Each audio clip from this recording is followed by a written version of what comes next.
Facebook is very much the daddy of social media sites at the moment. It's seen as the giant at the social media party, so to speak. It's the site that everyone says you should be on, and it's the site that many people say offers the best returns for social media engagement at the moment. So let's have a look at Facebook and see what it is that makes it such a popular site. It gives you very many options when you log into it. There's no point in saying that many people listening to this won't have a Facebook account, so let's jump straight into nitty-gritty. And it offers you a news feed. It offers you a profile where you can see some information about the people that you're talking to, or indeed yourself as well. And it gives away the information that people have chosen to share, because that's what you have to remember. Like all of these sites, Facebook is only as powerful as what you give it, as the material that you choose to share with it. It's this user-generated content which is Facebook's biggest strength, and also what allows it to bring in advertising dollars, pounds. But it's also its greatest weakness, because like Bebo and like MySpace, if people decided to stop funding it with content tomorrow, then the advertising money would dry up and the site would quickly fade away. Now, it's the fact that you can always share photos, videos, events, and pages as well for brands and businesses that have given it a big strength. Facebook has changed over the years. Many people don't realise that, and when we're talking about what is Facebook, behind it all, there's some very clever algorithms, and this is the algorithm of the moment, so to speak. This is known as EdgeRank, and this will motivate everything that you do on Facebook, and we'll revisit it later. But it's worth keeping this in mind when you're looking at how to use Facebook for a company, or how to use it to boost the profile of an organisation or even an individual.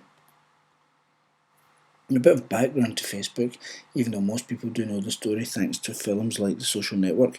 It was set up in 2004 by Harvard graduate and current CEO Mark Zuckerberg, and it was originally a private site. It wasn't open to everyone, but as time went by, it opened up and brought in more and more users and let more and more people share in what the site had to offer. And it's now one of the most popular sites in the world. For many people, Facebook is the web. If they play games on it, they read their news on it, they have no interest in going anywhere else. If it doesn't happen on Facebook, then quite frankly, there are considerable amounts of people who will just not bother. And there's lots of people using it. Some statistics just to give it perspective. 50% of the active users log on in any given day. Now that's currently around about 425 million people globally. That's an incredible statistic. The average user has 130 friends and is connected to many pages and creates many pieces of content on a monthly basis. Again, statistics that just back up this popularity of Facebook, and these change obviously as certain trends come and go. If a new game comes out that's very popular, or if there's a new form of engagement or a new app that's being used as part of Facebook that makes it more popular for some people. And the point being that Facebook is popular and it's used by a lot of people, and it's used in many ways on many different platforms. It's not just desktops, it's not just laptops, it's not just iPhones or Androids. It's many kinds of phone, it's many kinds of tablets. For most brand devices out there that can access the web, there's a Facebook application to go with them. But it's not always been the same way. Most people do think that it's been a fairly consistent look, and while that's true, it has definitely changed over the years. And this is how it looked in 2005. There's been some evolution there in 2006. By 2007, there's even more evolution. There's been some changes. There's more emphasis with the big picture, more emphasis on the self. The pictures moved to the side, and again, none of these changes. Again, if you go back through the years, none of these changes are absolutely radical. The same sort of things are there. It's just been tweaks. It's just been evolutions on the way. Even there, as we get near to the present day, there's nothing wild, nothing shocking. Even in 2011. Nothing too controversial there that someone who signed onto Facebook in the early days wouldn't recognise and wouldn't know how to engage with. Of course, that doesn't mean it's going to stay that way. As many people now know, timeline is being rolled out and is at the point where it's about to be made mandatory for everyone. Now, some people believe it's going to change and it's going to be rolled back due to the outcry, but at the moment many people think it will stay. But again, even once you include timeline, there are some certain things you can look at, some certain trends you can see on the Facebook pages, and one of those is this emphasis of increasingly giving the search bar some more space, and this is so that you'll look for more things on Facebook. And there's two reasons for that. One of them is that keeps more people on Facebook. If they're on Facebook looking for things, then they'll find it and they'll stay on Facebook to see the results of what they've been searching for. But similarly, the more people search for things, the more it allows Facebook to build up a complete profile of you, the more it allows it to get understanding about you, and in return then send you more targeted adverts that work for you. And we've mentioned timeline there, and this has been seen for many as one of the biggest changes to Facebook in recent times. And it just allows for a better sort of picture. It's a more open version of the information about you. And the problem there is that for some things that have been in the past, when Facebook has rejigged the algorithms, it's looked and went, well, hang on, they've engaged a lot with that person, they must be fairly prominent, let's put them high up in their reply list in their own personal stream. And the problem there is when it's your ex-girlfriend, ex-wife, ex-husband, that can cause an issue. But again, the idea behind timeline from Facebook's point of view is so that you'll fill out more of a profile. And not only is that good from a sense of you having a sense of belonging or a connection with Facebook because you put more data into it, again, this lets it build up a better profile of you. And I don't mean that to sound so cynical, this idea that Facebook is purely there for the advertising dollars. But the recent Facebook IPO showed that advertising makes up just approximately 83% of the billions that comes into Facebook every year. So it's something to bear in mind that to you might just be clicking on something you like, or signing up to join a page that you like, or just passing on a photo or some details of a location you've been at, and it's just a bit of fun. But every time you do that, it's giving Facebook more data about you and allowing it to target you in ever more specific ways with advertising. And that's just an example of how a timeline page looks at the top now with a considerably larger picture. Now there's a small picture which you can use in any way you want, and you can have a larger picture as well. I've been slightly egocentric and used it to show off my name and also the books that I've written, but some people have been really creative with it. You can have something that goes from the small picture to the big picture, or you can have some sort of way that they interact. Some people have held up their passports and they've used the smaller picture to be their actual passport photo. It looks very clever, looks very smart. It's one way of doing it, but as with all things involving Facebook and digital, people will come along and make their own little pieces of creative statements with it as well. And this is just a further example of how the timeline looks further down. As you can see from the right hand side, there's this idea of when you were born, and then recent years, and you can click on these at any point to see what you were saying. For example, that's in 2007, but you could go 2008, 2009, whenever. And again, in each year you can specifically go through and look for a certain day, a certain month, a certain week. And for some people, that would be a huge time sink at the start, as they just go back and almost treat it like a diary and see what they were saying, see who they were talking to.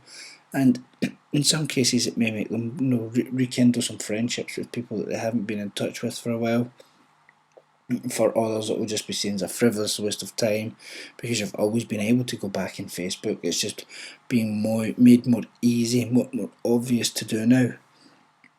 And other changes that have been discussed at the same time as the introduction of the timeline is this idea of doing away with like, so that instead of just liking everything, you'll be able to bring something in that's a bit more dynamic, a bit more of an active verb. So you'll be able to say you're reading or watching, perhaps you'll be able to say you're drinking, No, this is something that's still in its very early days, and some people say that what Facebook may do to bring in more funds is that it will charge for the facility. So if a whiskey company wants to own drinking or dramming, then they will pay for that, and they'll be the only people who can use that word. Others say that's a bit draconian, but given the way that Facebook is trying to monetize as much as possible, it's quite possible that that will be a way of it coming forward. And the reason this happened was because that many people said they didn't like the idea of clicking like because it was seen as too much of an endorsement.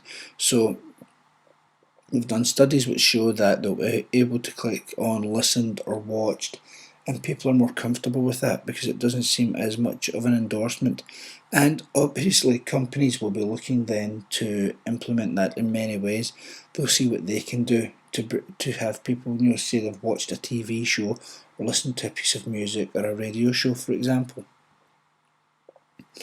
The ticker list is also a very recent development, and now that Facebook has said they're putting adverts into it, it's not something for everyone. Well, unfortunately, it is for everyone, but it doesn't mean that everyone likes it, because while it's meant to be helpful and just ensure that you see updates as they happen if you want from more or less everyone, and your main updates still appear in the middle, many people find it annoying, they find it intrusive, they find it a distraction, and it hasn't been the success that Facebook perhaps hoped it would be. And pardon me, the ticker is also being used by brands not just for advertising, but it's also posting updates along the lines of your friends are reading this, your friends are listening to this, your friends are watching this.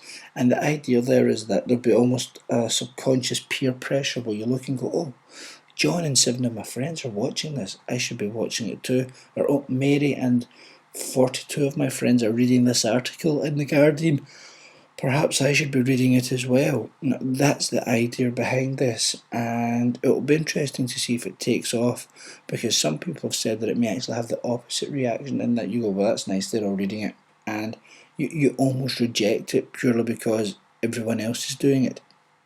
Most psychological studies suggest that won't be the case, but there are some people saying that no, for certain individuals there will be that rejection just because there's a part of them that doesn't like the almost forced idea that you, because your friends are reading it, you will go and read it or listen to it, and so on. Now, obviously, as with all good social media, you don't just want to jump in there and do it.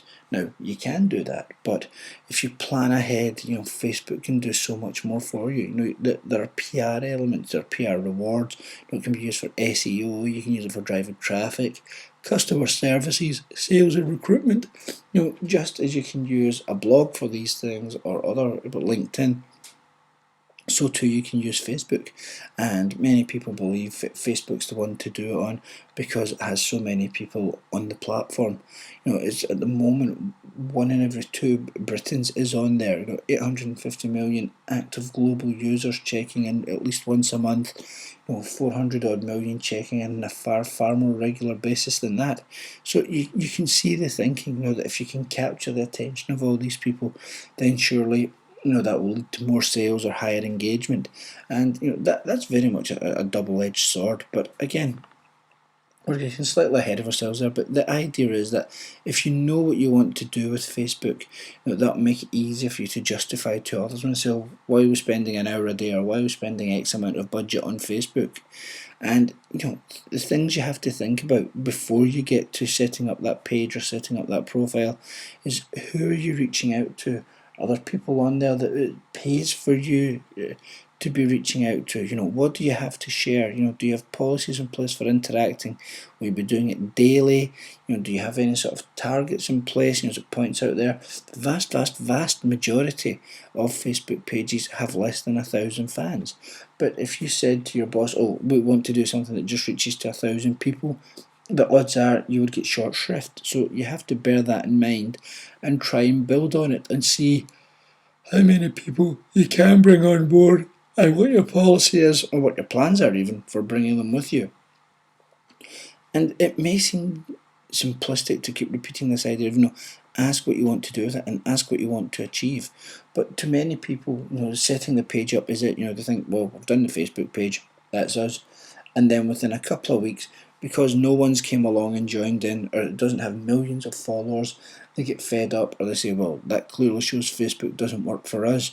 When that may have an element of truth, but if you don't use it properly, then of course it won't work for you. It's the same as a website, it's the same as being on Twitter, it's the same as old-fashioned traditional advertising on the side of buses or billboards or on TV. If you don't use it properly, if you don't plan for what you want to do with it, of course it's going to fail.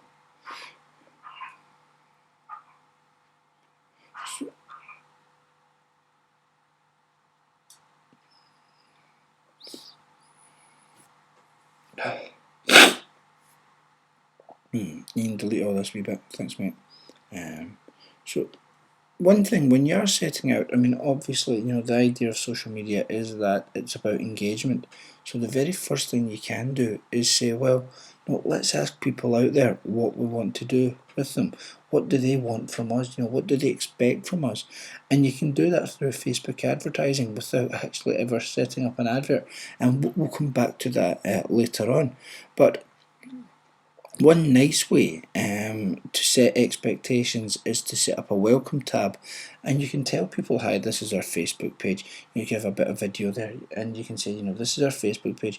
We'll be engaging with it on a regular basis, and we'll sort things out. We'll talk to you, we'll engage with you, we'll be with you on a daily basis. We may not reply instantly, but we will reply to you when we become aware that there's something here, and we'll post good and relevant information as and when we can. Now, of course, it can be done as a one-man project, but it's a lot easier if you have more people on board. And again, this goes back to the planning stage. Invite as many people as possible in your organisation to say, hey, we're going to be on Facebook. Let's see what's good. Let's see what works and take it from there. And again, just because you're on Facebook, doesn't mean you can suddenly expect everyone to come running to you. It's not like Kevin Costner in Field of Dreams. You have to, actively tell people you're on Facebook, and don't just think that putting up a little F logo with a blue box, the Facebook logo we see everywhere, is enough for people. Actually give them the website address. Say facebook.com/whitemackay, facebook.com/brewdog, facebook.com/mashable. Tell people the actual address to go and find you. Make it as simple as possible, because even though you may think you're a big brand, a lot of times not everyone's going to necessarily assume you're on something like Facebook. So, if you have business cards, have the page address on there. If you have billboard advertising, have the address on there. On your traditional website, on receipts, on anything you want. Make sure the world knows that you're on Facebook, and give them the details to find out why. It's one of these very, very simple things that people forget. Digital doesn't have to live in a disconnect with the more traditional media or the more physical world. There is nothing wrong to tell people on all of these things. If you're a large superstore, or even if you're a small store, have your branding and your web details on bags, on receipts, on bookmarkers, on absolutely anything at all. I'm quite convinced that before the end of the 2010s, we will see currency printed that has some form of social media detail on it. Whether it be what follows Facebook and Twitter, I don't know. Whether it be a QR code, I really don't know. But I think you will see someone coming up with the idea somewhere to have this form of engagement on currency. And if you're listening to this and you've just had that idea and you're about to implement it, I'll quite happily take 10% of whatever your country's GDP is. And while some people may go, well, hang on, you're asking me there to print things and put things on posters and put things in emails and put things on websites. That's all going to take a bit of time, or will also have a bit of cost.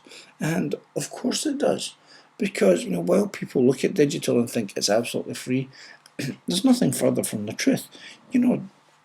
Even companies who go, oh, we've had fantastic success on Facebook, we've had fantastic success elsewhere online, they normally have a TV campaign or something that's backed that up. The old Spaceman who went down a storm on YouTube and Twitter, and also to an extent on Facebook, started off with a very expensive Super Bowl advert. So these things have to be remembered when setting up any sort of program. And again, as we've seen from the start, Facebook likes to change, and that means, to an extent, perhaps your IT team, perhaps your designers, whoever does social media, your PR, your marketing teams, have to stay on top of all of this. They have to be aware of what the changes are, if there's anything they can use that's a benefit, if there's anything that's a hindrance. For example, lots of people say that they don't get messages from other people on Facebook, but Facebook quietly brought in a sort of other email folder, almost like a spam folder, and lots of messages get sent there. And it took long enough for people to realise that. And even today, not everyone's aware that they have technically two Facebook messages inboxes. Now, a very, very important thing to remember is that a Facebook page isn't a social media strategy. It can certainly be an objective. One of the things you want is to have a Facebook page, but you can't just have a page and think that's you. And similarly, you shouldn't just think, right, okay, we've got a website and Facebook, that'll do lovely. Because at the end of the day, history has taught us Facebook will move on. Facebook will at some point most likely decline and people will go elsewhere. And if you've put all your eggs in one basket, you're going to feel very silly when all that money you've spent can't be used anymore. So, if you want to be careful, that's not necessarily to say you have to jump out to the hundreds of platforms that are there, but spread yourself about a bit, and always see which way the tide's turning. Some people say Google Plus will at some point overthrow Facebook, others aren't convinced, but many people are just having little, experiments with Google Plus just to keep their toes in, so to speak. And as with all things, measure, and measure. See what's working. See what people are saying. Don't just look on your own Facebook page. Look on other Facebook pages as well. Pages that involve your competitors, pages that involve your sector. See what the chat is, and see what's being said, and then engage, respond, deal with it appropriately. And again, always make sure you know what you want from this, because there's nothing worse than someone just sitting wasting time. I mean, we're in the middle of economic hardship times, and if someone's going to be on Facebook, to counter the folk going, oh, they're skiving on Facebook, you want to make sure that they're doing the best with their time. You want to make sure that they're optimizing their time. So if someone is doing Facebook for you, make sure there are some sort of goals. Is it to drive sales? Is it just to raise awareness? There are lots of things you can set it as. And because for many it's still a very new area, you can set the wins yourself and make them relatively achievable. But know what you want to do. I mean, this can't be stressed often enough. I mean, you have to have some sort of idea of what the end goal is. And for most companies, the ultimate end goal is raising sales. But you may not be able to or in a position to do that right away with Facebook. So make sure you know what you want. Again, it's just this idea of justifying what you're doing and why you're doing it. Now, for many, Facebook pages will be the main thing that we deal with, because it's for companies, it's for organisations, it's for institutions. And the idea behind a page is that when Facebook started, there were groups pages, and before that there was individuals, and many businesses thought, hang on, we want to be part of this social media scene, we want to be part of this Facebook. This looks like it could be very good for us and it could be very useful. So what can we do? And they would set up profiles for themselves, and Facebook took the huff. So they then said, well, Facebook, come on, play fair. We want to be on there. We want to be part of this. We want to drive traffic to Facebook, which is a good thing for you. What can we do? And then, pages were created.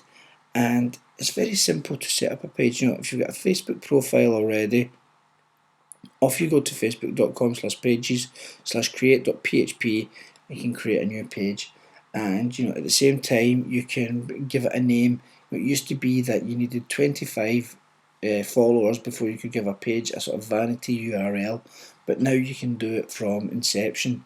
and they're very, very similar to normal profiles. You can have status updates, you can add pictures, you can add videos, you can put polls on. There's a lot there that can give you reasons for engagement and for reasons for people to come and speak to you or engage with you. And one of the great things about Pages is that just as you can post globally to all your fans, similarly you can break it down. You can customize who your profile updates go to. If you're running a promotion in America, for example, you can specify that it only goes to Americans, which is a fantastic thing because it means other people aren't being fed up and cheesed off with inappropriate material. Now, you may be saying, what if I've said my profile, what if when I set my profile up I said my location was in one place, or if people are lying about their location? Well, it's been found that the vast majority of people are fairly honest on Facebook, and people can update their information when they move, but because there is so much about the personal self in it, and it is all about the individual, people play it straight. Very few people lie, for any reason on Facebook. And again, the average person on Facebook is over 21 anyway, so it's not as if they're needing proof of ID for anything.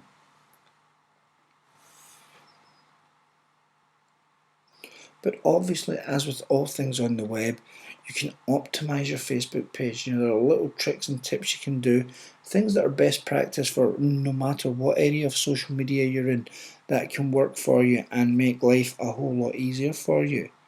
And it's just like SEO, in the same way that you would optimize your search results, in the same way that you'd optimize a press release, in the same way that you'd optimize a website or even try to optimize a tweet. That's exactly what you're thinking of doing here as well. And it starts with the page name. Very obviously, it starts there, but some people still don't think it's that important. And as it says there, do you want to have a big, huge name, or do you want something that's quite simple? And if possible, go for not necessarily generic keywords, but good keywords, more vague keywords. If you're a whiskey brand, try and get whiskey. If you're a vodka brand, try and get vodka. If you're a restaurant in a certain location, there's nothing wrong with trying to get that. There's absolutely nothing wrong with trying to be Glasgow restaurant, for example. And that so that you have a payoff when people type in looking for that. But what you have to remember as well is that people may actually be looking for you by name and miss you then because you haven't got your brand name as your page name. It's something you have to weigh up the pros and cons of. But the idea is to make it easy for people to find. We're looking there at a screen grab of Threadless, and that shows you that on Facebook it's Threadless. It is what it says on the tin. And if they were something else, if they were t-shirt designs, it may be that they wouldn't pop up so prominently in search engine rankings. It's something to bear in mind, especially in Scotland, where someone may say, "Oh, let's have a Gaelic name," or let's have something that's quite obscure that in part describes our brand. If people don't know to look for you under that word or that phrase, then there's a good chance you're missing out on many people liking you on Facebook. And that's just the details there for what we've already mentioned. This idea of the vanity URL, which can make life a lot simpler and make your Facebook page look a lot more professional. As you can see there from the ring section, facebook.com/Starbucks. Now that looks a lot better than facebook.com/pages/Starbucks/128ABC. So again, it's just about how you want to present yourself to the world, and that's something you have to bear in mind. When it comes to content on a page, it's not just about keywords in your actual text updates.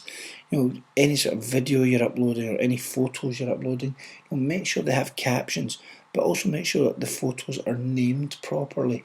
Ensure that there's some keywords in there. Don't just upload movie xyz.mov or .m4v. Don't just upload pictures that are pic xyz llp .jpeg. Give a proper name, something like with keywords or something descriptive of the actual photo, because at the end of the day all this content is being searched through by search engines including Google, so you want to make sure that people can find as much of it as possible. And if you're putting something online that you don't want people to find, you have to really ask yourself why, because at the end of the day you're going online, you're going on to what very many people now call the social web. You're going on there to share things. So if it's something you don't want people to see, sit back and ask yourself, is this something that I actually do want people to see? And if so, why am I trying to hide it? Now again, as with all things involving social media and online, if there's a human person behind this, it looks so much better. And that's purely because, people are coming online, and while they may be wanting to engage with a brand, you can have a bit of personality there that goes with that. There's absolutely nothing wrong with being a bit more relaxed, a bit less formal, as long as you're not breaching any sort of guidelines that your company may have set up for using Facebook. Because again, bear in mind, it's not just your fans that will see this. It's people who may want to, invest in your company. It may be people who want to become fans of your company, who want to become customers. It may even be various other stakeholders as well. So you have to keep this in mind when you're putting yourself online or putting a brand online, and that there's nothing wrong with a little bit of personality just to make it stand out from the crowd. And Alan Partridge is certainly a good example of that. That is a page that could have been done very dull with PR updates, but instead it's actually been made quite funny through the power of the false personality of Partridge. And again, something else the Partridge page does, and many other pages do well, is they keep creating new and engaging content. And this, especially with EdgeRank, plays an important part, because what happens is that the more material you post on a regular basis, and the more varied the material you post, it's seen as a good thing, and your quality of your material is ranked accordingly. And you can even do a lot with just one page. I mean, that's the iTunes landing page, and just looking at that, it gives you options to get free songs. It gives you options to go and find them on Twitter. It gives you options to search the iTunes store. It gives you, options to pass material on to your friends. Again, all very useful. Perhaps not necessarily the best use, because in many ways it's driving you away from Facebook, many of these things. But from Apple's point of view, it's all good because it's taking you to iTunes branded things. It's not taking you anywhere out with the little iTunes world. Pictures again are a great way of making your page work for you, and you can take pictures of other people and include them, and then encourage people to come onto your page and leave some comments about the pictures, or say what they were up to, or say what they were thinking. And again, it's a very simple tactic, and it's something that has been done since time immemorial with local newspapers, large community groups, school pictures, and so on. All of these are done with one simple thing in mind. The more people in the picture, the more people will pick up the paper. And there's no shame in thinking that way for a Facebook page either. And it's worth bearing in mind that all social media, not just Facebook, but all social media, is based on successful two-way conversation. You say something, someone replies, someone engages, you give them a comment back, or vice versa. Someone else starts the conversation and you get involved.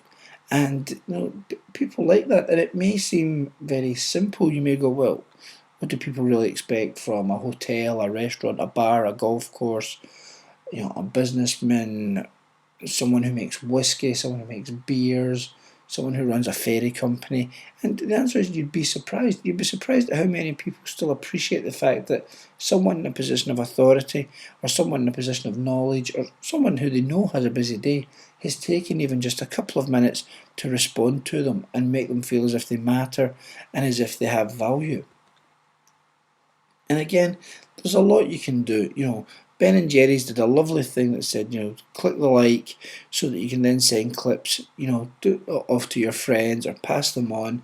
And again, for Ben and Jerry's, that's seen as a nice thing, even though ultimately it is advertising for Ben and Jerry's. It's not seen as such a blatant thing that way. And if you look at this as well, Ben and Jerry's are just spreading out some nice pictures, information there of what they're doing with some fundraising, helping to build a new playground. I mean, again, you may go, well, okay, that's just an advert for a playground. It is, but it's also so much more. It's showing Ben and Jerry's in a positive light, and as you can see just by looking to the bottom of the slide there, there's been 64 comments, there's been 24 shares, 780 people have liked it. That's fantastic levels of engagement. Most brands would take that any day of the week. And again, there's variety, there's been pictures, here's a little competition. Again, it's this idea, they're using material from their other sites. It's this idea of making sure all your social media content works for you where promised and you keep it joined up. And again, something else that's very, very valuable, very important and very useful to do is this idea of calls to action. It doesn't need to be something overly complicated, and at the same time, it doesn't need to be something as blatant as buy this or please buy this. You can do little nice touches. It can be hints to sign up for a newsletter. It can be a little bit of freemium advice. If people want more, they have to give you some details or get in touch with for a financial transaction. And Red Bull did this in a very funny way. Like our page, hint, hint. Most brands would never be so bold, but that very much ties in with the ethos and the personality of Red Bull. Play.com, again, you have some nice offers there, and you're getting discounts if you like the page. And again, people are highly motivated by discounts.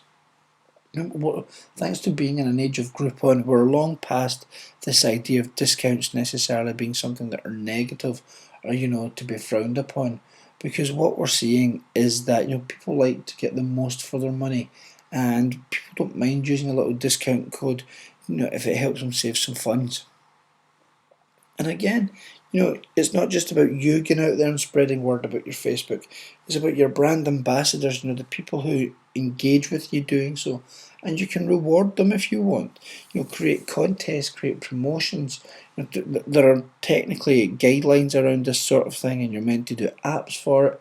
But as we'll touch upon later, you can get round that if you're quite willing to take a chance.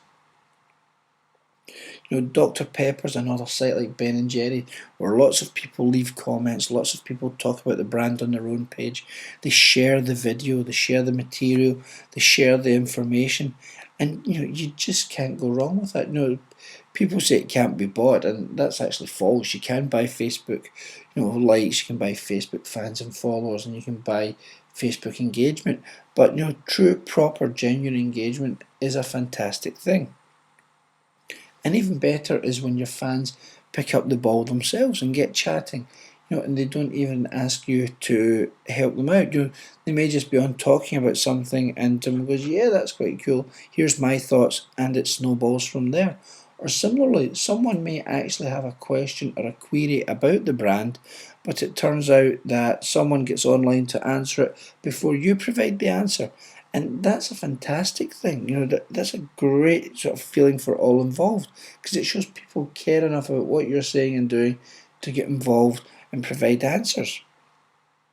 And a cute little trick O2 did with the iPhone 4S, that they brought in their Twitter feed as well, just to show all of the buzz and to show that the conversations that were happening and to show the engagement. And again, it's not just about the words and the photos and the video that you put on. You can also brand your page up quite nicely. It's not a very static setup in that you just have to have your wall in that shoe. You can determine which page people land on. You can determine where and how people come to your site, your Facebook site, and see what they see. And custom tabs are a very good way of doing this, and companies like Involver, give you free tools that you can use for this sort of thing, and it's well worth bearing in mind. And you can create little setups like this where you can have veteran support, and Ketchup did a very nice thing there for American veterans. Now, influence is obviously a large part of what it's all about on Facebook, because if you can't influence people, is there much point to being there? And the main influence, the main updates to Facebook do come through a news feed, and this brings us back to EdgeRank like we saw earlier. Now, without getting overly technical, what this boils down to is what is the score between the person on Facebook and the creator. So, for example, what is the affinity or relationship between an individual, who's just logged into Facebook and have perhaps liked a restaurant's page the previous year. There's also weight for the type of content. Is it a video? Is it a picture? Is it just text? Is it something that's been shared? Is it an upload? And this is something that changes all the time. At the moment, Facebook gives the most weighting to videos, then pictures, then comments, and then likes, and pretty much in that order. And D is the time decay factor, which is quite simply how old is a posting. So from this, you get the idea that for something to appear on people's timelines, for it to appear in their personal streams, it needs to be relatively fresh. It needs to be good content. And similarly, it needs to be something that the person has engaged with on a regular basis. And the challenge there is, that means it has to be two-way engagement. It's not just them coming to your page, it's you also going to their page or into their stream and leaving comments. And that can be quite challenging for brands, because even if you only had, 500-600 followers, does that mean you're going to have to try and get round all their pages a couple of times and leave comments and likes and shares, just so that when it comes to you posting material, Facebook goes, oh no, there's been two-way engagement there. They've been on their page and the individual has been on the brand page, so we'll put that high up. Whereas if someone's just been getting on the brand page all the time, or vice versa, then clearly it's not going to rank as high. And these are the challenges for for the modern marketeer. And this is just pointing out what we've just been speaking about. It's about time. Facebook likes this idea, and it's taking it from Twitter, of being the place where people go for news because it's immediate, it's right away. You're not waiting 10 minutes for a news bulletin. You're not waiting 24 hours for a newspaper. If something prominent has happened, it can be on Facebook just as it can be on Twitter within absolute seconds of it happening, if it's happened somewhere nearby. And again, something else that influences all of this is popularity. The amount of comments that other people give it, the amount of likes it get, because again, Facebook's sitting going, well, hang on, lots of people are liking this, lots of people are leaving comments, lots of people are sharing it, therefore it must be a popular thing, and that's worthy of other people seeing it. It's almost like the old high school rule of popularity. The best things happen to the popular people. It's almost the same here to an extent, but the beauty of it is that you can help shape something to be popular. You can help shape to make something widely discussed and talked about. And as we've mentioned, it also comes down to networks. The number of connections you've had, the number of shared connections. It's incredibly complicated algorithms that Facebook is constantly tweaking just to make sure that people get what it thinks is the best and most relevant information. Now, this is covering again just what we've been talking about. How are the challenges for this overcomable? What can people do to make it work for them? And again, it just means about thinking in a very planned way. Work out your material in advance, so that you can try and get people back. And because remember, ultimately that's what you're doing here. You're trying to capture people's attention. You're trying to capture people's eyeballs. And there's numbers of ways of doing this. It's not even just about the text, the video, or the picture update. You can use companies like the ones that are on screen to make things a bit more varied, a bit more exciting. Involver especially are a fantastic company. They give away 3 free apps that companies can use on their page before having to use anything that's branded up, which takes us nicely actually into apps. Now the app has been a phenomenal rise over the last few years, not just on Facebook but also on mobile platforms. But what many people don't realise in the likes of Facebook is that it's quite a wide variety out there. It's not just something like Spotify that lets you listen to music, or something that lets you share a virtual drink or a virtual flower with friends. Even games are technically apps. The likes of Farmville and Cityville and Mafia Wars and so on. And again, from Facebook's point of view, it's delighted that people are spending time on that, because they're spending time on these actual, on its own platform. But one thing you have to bear in mind is that Notifications, people are becoming more and more fed up with notifications, especially if there's a lot of them being triggered by an app. People may not care that you've just jumped 5 levels in Farmville, or that you've become, Tom Cruise lookalike in a cocktail game, or that you've managed to land 7 helicopters and something. It's one of these things where people want what they may see as pertinent information. They don't really give a damn, how well you've done in a game any more than they would give a damn for how well you've done in a game on your phone or on your PlayStation or on your Xbox. So that's something you need to bear in mind. And having said that, there are apps that will try and bring in your friends as much as possible. They will mention what your friends are doing. We mentioned recently at the start of this, about the Guardian having one like that. It's not by any means the only, news site doing this. And again, the apps are doing what they can. They have their own pages. If you create an app, it'll have its own page as well. And this is something else need to monitor, but it's also a great way of helping to spread word and information about your app, and at the same time it's a great way of people coming and leaving comments for improvements. Now at the same time, you also have analytics involved in this, and insights gives you a lot of good pointers, and that screen grab at the bottom is just a quick look at insights. Now many people will be asking, surely the big thing is what about cost for an app? And apps can be expensive depending on what you want to do with them. But the best thing to do is to shop around. Even just use Google to shop around for app development. Now, the obvious thing to say would be it's best to have Scots doing it. If you're building a Facebook page in Scotland and you want, to sort of keep it all within the country, you want to meet with developers a lot to offer suggestions, hire a Scottish company. But at the same time, because this sort of thing is digital, because it's virtual, there's nothing to stop you hiring someone from India, from China, from the USA, and getting something that may be cheaper in the long run, it may be more expensive. That's entirely down to what you request. But you can think outside the box a little, to create an app, because very much so at the moment is the fact that app developers know there's a premium for them, and just as 10-15 years ago you would have paid a fortune for web designers, app designers are the new web designers, and they're reaping their benefits.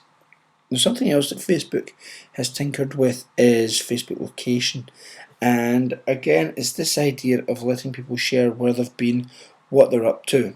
And Facebook's taking this quite serious, because it kicked off in response to sort of geolocation activity that Google had launched with Google Latitude and Foursquare launched, and they've bought a company called Gowalla, which was a serious competitor to Foursquare.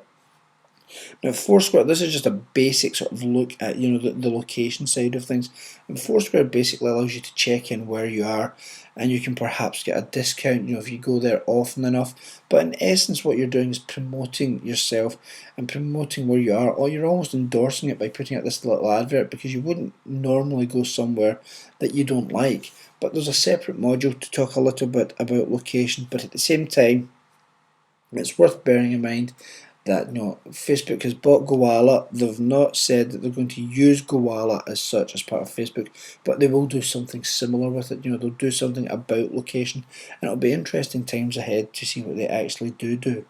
Now, another area that Facebook is looking to develop is Facebook credits, which, as it says there, it's a virtual currency. You can't use it to buy everything, but Facebook hopes that it will become a proper micropayment system. And the benefit here for Facebook is fairly simple. Facebook basically gets just under a third of the sales. So if you have £15 worth of Facebook credits and you spend it on a game in Farmville or so on, Facebook gets £5 of that, or approximately £5. So you can see why it makes sense to Facebook. They would rather they got a chunk of the change instead of that being a complete Visa or a MasterCard or Switch or direct debit transaction. Now, it's limited at the moment. You can use it for digital games, You can use it to rent movies, but beyond that, there's not that much you can do with it. And you're seeing companies are going, well, is it worth it? Is it not? We've already got PayPal, services like WorldPal, WorldPay, and people can put their credit card details in anyway. Do we really need something that makes Facebook even more powerful? And it's something you have to think about, and I mean, you have to think, well, how will people use this in the future? Will they use it, to pay for concert tickets? Will they use it to even just buy MP3s and so on? There will be a lot of potential uses, and again, there will be good creative uses of it. There will be absolute duffers. But it's one of these things, more so than most Facebook projects and activities, that people are going, well, let's just wait and see. Let's just wait and see how this plays out. And again, if you do think that you need a chunk of Facebook credit for yourself, not so much for a company, if you go onto sites like eBay, you'll find that people are bulk selling very, very cheaply. An example of using credits was carried out by Shop at Home, and they very much used it to bribe people. Similarly, that you could give people Facebook credits as a thank you for doing a survey or for giving them some more information. And for Shop at Home, they found it worked, and that's fair play. You can't dispute someone taking a try and making the project work. But what you have to ask yourself is, how much did that cost them? Because they've obviously had to buy the Facebook credits, and because they've bought in bulk, you would hope they've got a discount, but it may still have been a considerable amount of money. Again, it can be used for voting. There's that option there. Big Brother's a TV show I despise, so we'll quickly skip past that one. And the BBC, not to be left behind, have been using it to let you rent movies out or rent out episodes of Doctor Who and Top Gear. And again, that's a nice little trick. It's a nice little stunt, because you're going, okay, what am I paying? If it's a cheap enough thing, you won't mind paying it. For people in the UK, it's not so much of an issue, because they go, well, hang on, I can watch it on the iPlayer. But for people elsewhere who perhaps want to watch Top Gear or Doctor Who, spending maybe £1 isn't seen as a big thing. Now, aside from your normal content and also the bribe of offering someone some Facebook credits, you can run competitions. Now, it's very simple, but it's also an area that's become more and more blurred over recent years, because what Facebook wants people to do, as the link in the guidelines shows, is it tells you that it wants you to run your competitions through an app. It doesn't want you just to do status updates or photo upload competitions. Now, one thing that's worth pointing out is that may be what Facebook wants, but it's not necessarily what Facebook gets, because at the end of the day, with the best will in the world, Facebook can't have people monitoring every page and every update. So there's a 90% chance, it may be more, but let's say 90 just for the sake of, it's a nice round number, 90% of a chance that unless someone complains about the competition you put online, you'll get away with it, and that will avoid you having to go and pay for any sort of app development or something that you may not have budget for or have to stretch budget for. What you can do is just chance it, and if you get caught, play daft. Facebook's not going to kick you off the platform forever and a day just because of one transgression. So you have to consider that and go, well, let's play it out and see what works for us. Greg's did a very cute sort of case study where they asked people to post entries for Christmas carols, and you don't know what the KPIs that were set were, but they got just under 700 entries to the competition, a lot of likes, a lot of video views, and there was some media coverage generated. So depending on what the spend was for that, that's quite nice. That's quite a nice result for a 2-week campaign. Now, something that Facebook has tried to do as well is embed itself into not just the consciousness of web users, but also into non-Facebook sites. And it brought out this idea called Facebook Connect. And basically, it plays on this idea that when people, as we've said before, sign up for Facebook, they generally don't lie. Anyone over the age of 13 can have a Facebook page. And it's a real name. It's normally John Smith or Craig McGill. It's normally a real age, a real location. People don't lie to it. So again, if that means that if Facebook has that information, perhaps for other sites, people can log in with Facebook, and it's an easier way of verifying things like age or location than asking them to provide credit card details or fill out page upon page of data. Because at the end of the day, most people stay logged into Facebook. So if you have a website that needs perhaps proof of age or proof of ID, you can say to people, just put up a little clickable link that says connect with Facebook, and they click that, and that's it. You've got they're of age, or they're relevant to your site, and it's happy days. And that's a good thing if it makes life simpler for you, and it saves people having to put in their details or remember another form of login. Now, how do you measure all of this activity on Facebook? How do you see what's working? How do you see who's on your page? How do you see how many people might be useful to you? And as we said at the start, one thing you can do is you can actually decide to set up a Facebook advert. If you've got a page going and you're looking to set another one up, you can click on set up a Facebook page advert, and you can type in the exact sort of details, the demographics of the people you want to target. You can say you want to target just women in Kansas, or men in London who went to university and who like Partick Thistle Football Club, and it will tell you there's only X amount of those people following it. And you can then sit and go, well, okay, if there's only perhaps a couple of hundred people interested in that topic, or who have registered an interest for that topic on Facebook, is it worth us targeting them or looking for them on Facebook?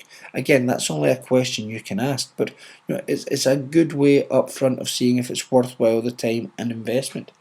But another thing that will give you some great insight is, and sorry for the repetition, is Facebook Insight. And this is very much Facebook's answer to Google Analytics.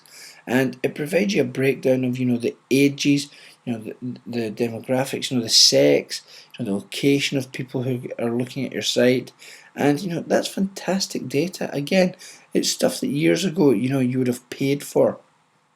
But now you can quite simply go into that and see what content's like, see what's popular, equally see what isn't popular, and from there you get an idea of what content people want to see and how you should be tailoring your approach to them in future.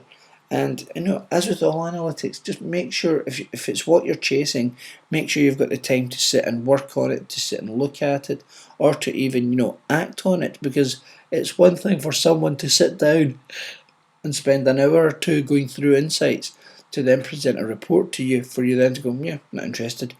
So if someone's spending the time to go through insights, make sure that you're doing something with it to make it work for you, because it can pay off. You can make it work for you in such a way to see if something's a success or a failure for you. And that can't be underestimated, because so much of Facebook activity, like a lot of social media, it can be hard to provide true, proper, old-fashioned return on investment data. It can be done, but it's not necessarily for every part of social media. So an app like Insights gives you absolutely fantastic options. Now, the other side to Facebook, away from competitions and also of user-generated content, as we mentioned at the start, is Facebook advertising. This brings in 83%, as we mentioned again at the start, of Facebook's money. So you can see that advertising is important. Now, I'm not a big fan, purely because I believe budgets should be spent on the creative, and Facebook ads, while they may give you many options, certainly don't give you a lot of space to be creative. So it's something you have to consider. If you do have a fully fleshed out, if you want to tick every box on a social media program, you may well decide, yes, let's have some adverts on LinkedIn, let's have some adverts on Facebook, let's look at some Google ads, do we even want to try and do sponsored tweets? And you have to look at that. And again, you've got a lot of options when it comes to ads. You can target people by location, you can target people by keywords, by their interests, and Facebook will also give you some options. As it says there, you type in Star Trek, and up comes Trek, Babylon 5, and Voyager, to give you some encouragement to think that, oh yeah, those people might also be worth targeting.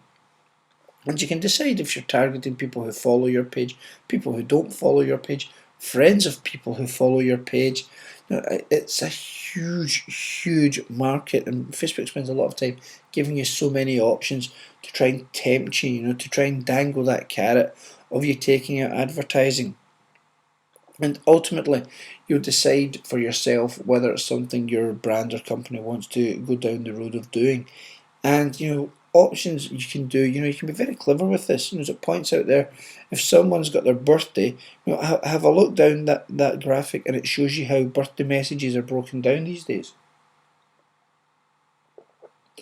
People are using Facebook to post happy birthday, and then they're using email, snail mail, phones, text messages. But you can target people who are having their birthdays, just as you can target people who have perhaps changed their status. Photographers very often have targeted people who changed their status from single to engaged, because there's a chance there that they're going to be looking for a wedding photographer. So it's something to bear in mind. And you can target, you can have ads going to, pardon me, you can also target pages and reach out to other people on them, and it's the options are incredible. On the beach, tested several ads with Facebook, and then found that it paid off compared to other search options. Now this is something I have to put a disclaimer in about on Facebook, because people say, oh, the whole thing about advertising is finding out the 50% of advertising that works. With Facebook, you have to say, well, hang on, people say, oh, run test advert A and advert B and perhaps advert C.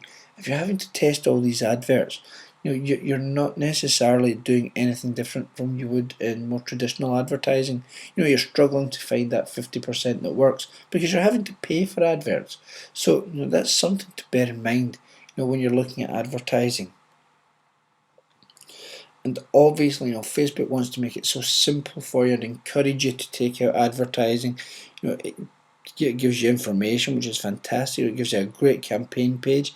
If you've used Google AdWords, it's a more simplistic version of that, but there's a lot there that you can do. And the beauty of it is, to an extent, if you want, you can go into a Facebook advert and actually set one up for free. When you set your adverts up, you're given the option of paying per click or just paying per 1,000 views. And what you can do is decide to say, well, I'll pay per click, and then set up an advert and hope that no one clicks on it. Now you may be going, well, what's the point then if I want to set up an advert but I don't want people to click on the link? Well, what can happen is that lots of people will still see the advert, but the side of the screen, it'll just appear as you would expect, and it may register with their subconscious. It may just be that you just want them to know that you exist. You don't necessarily want them to turn up at a site or go and look for something. And that may be something you want to bear in mind when setting up adverts. If you're perhaps low on budget, set a very, very small minimum daily spend and set up in such a way that you hope people don't actually click through, while you still have pertinent information up there. Now, Facebook Creative Library is a very useful tool. We're sticking with advertising here, in that it lets you see everything in one place. Again, it gives you this. The name sums up what it does, and again, it shows the evolution of Facebook. With more and more advertising options. Sponsored stories is very similar as well, and it takes your friends' actions into promoted content. And some people think that's a bit deceptive, because your friends' actions shouldn't be used as stories, shouldn't be used for promoting brands, but it's there. Facebook will evolve into these things, and again, it's handy to know that as a user or as someone who'll be engaging with lots of users, how people may be getting used by Facebook to an extent. And I know that sounds harsh and it sounds cynical. It's almost as if we're putting the boot into Facebook advertising. But as I say, it can have a place, it can have a use. But many people do feel that if you've got a good budget to spend, try and spend it on the creative. very few adverts are ever spoken about outside of advertising awards. So consider that. And obviously, as with all advertising, there are guidelines. There's a link for you to go and have a look at. There are also some nice tools, third-party tools. Just as you can get third-party tools for monitoring social media, there are tools that you can use to get even more information, on your advertising and see how it's working. And again, there's even a power editor for adverts, and it says, it shows how influential Facebook wants adverts to be when we've spent so much time talking about it. But it's something that Facebook sees as a strong, strong thing. But as I say, if you do want to jump onto Facebook, if you try traditional content first, you use your budget on your own things that will drive people to your site or to your giveaways, instead of suddenly going, right, let's have tons and tons of ads. But in fairness, there are other people who would disagree with that. There are people that say, oh, no, no, no, you should be advertising right away. You should be knowing what your options are. And it's one of those things, as with all things involving social media, you may want to try one approach, you may want to try two approaches. What works for one brand won't necessarily work for another organisation.